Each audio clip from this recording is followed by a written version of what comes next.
I'm Tony Ogorek, and I'm here with Portfolio Manager Jeff Viksjo, and today we are going to ask the probing question. Jeff, why do the rich get richer and we don't?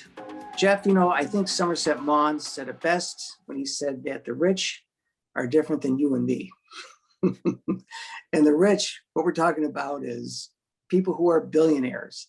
And we have a chart here which talks about just how different they are. And we're going to see if we can get into an explanation of why that is the case. So let's take a shot at it. What do you see here?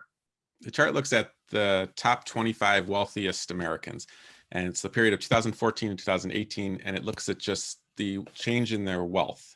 And so the top 25 Americans amassed $400 billion additional in wealth between those years, and they paid just $13 billion in taxes. So that's an effective rate of about 3%. The reason is that this wealth doesn't come from where everyone else gets their wealth, from income. They don't make a dime in income typically. They're making everything in the stock market. So the interesting thing is, Jeff, we're running big deficits in this country, and it isn't because we're spending more than we should. If you look at the OECD, the tax rates, we are one of the lowest takes in terms of revenue that we get into our government relative to our gross domestic product. So the bottom line is we have this sort of fake populism out there that we're fighting for you, and we want to keep taxes down. We don't want to increase taxes. But the fact is, these 25 wealthiest people are paying next to no tax relative to the wealth they've got. People with W-2 income, they're the ones that are paying for most everything in this country.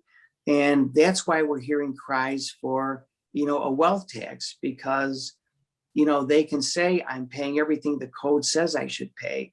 But the bottom line is that the code is letting them get away with murder. So hopefully this gives you a little bit more insight into why we're hearing about wealth taxes and, what the fallout from this ProPublica, dump of IRS data has been about. Thank you for spending some time with us, and we look forward to seeing you at our next Chart Talk.